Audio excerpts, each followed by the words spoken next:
सुबह के 5 बजे थे। मीरा को दरवाजे पर दस्तक सुनाई दी। नींद में डूबी वह उठी तो देखा दरवाजे के बाहर कमला देवी खड़ी थी। बेटा, आज से हमारे घर का पहला नियम शुरू होता है।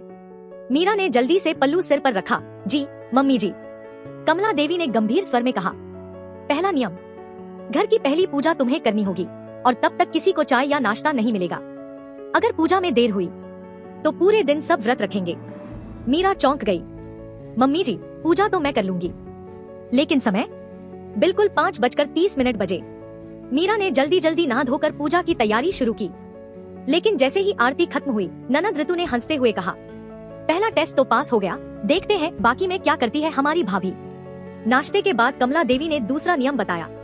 बेटा, हमारे घर की रसोई में सिर्फ घर की औरतें ही प्रवेश करती हैं और हर डिश तुम्हें हमारे बताए नुस्खे से बनानी होगी। मीरा ने कहा, जी, लेकिन अगर मैं कोई नई डिश ट्राई करूं तो? कमला देवी ने ठंडी हंसी के साथ कहा, हमारे घर में एक्सपेरिमेंट नहीं होते। यहाँ सबको वही पसंद है जो पिछले 30 साल से बन रहा है।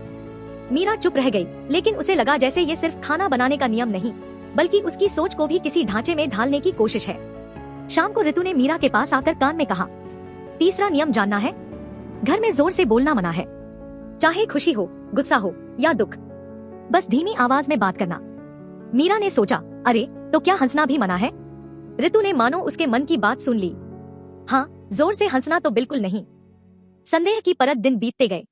मीरा नियमों का पालन करती रही, लेकिन हर रात उसे वही पुरानी बातें सुनाई देती। आंगन के कोने में कमला देवी और ऋतु धीमी आवाज में कुछ चर्चा करती। एक रात मीरा चुपके से वहाँ पहुंची।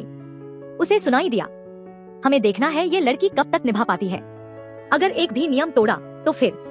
कमला देवी का वाक्य अधूरा रह गया क्योंकि तभी वहाँ बिल्ली की आवाज आई और दोनों चुप हो गई।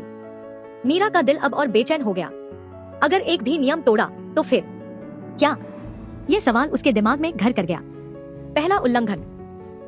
एक दिन आदित्य ने ऑफिस से लौटते हुए मीरा के लिए उसकी पसंद का समोसा और गुलाब जामुन लाया।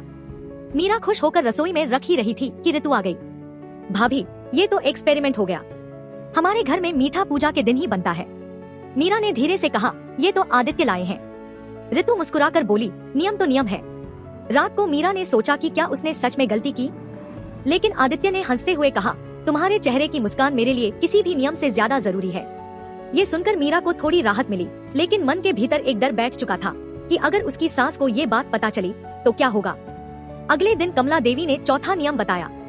बेटा, शादी के पहले महीने में बहू घर से बाहर अकेले नहीं जाएगी और फोन पर भी मायके से रोज बात नहीं करेगी। मीरा के लिए ये सबसे कठिन था।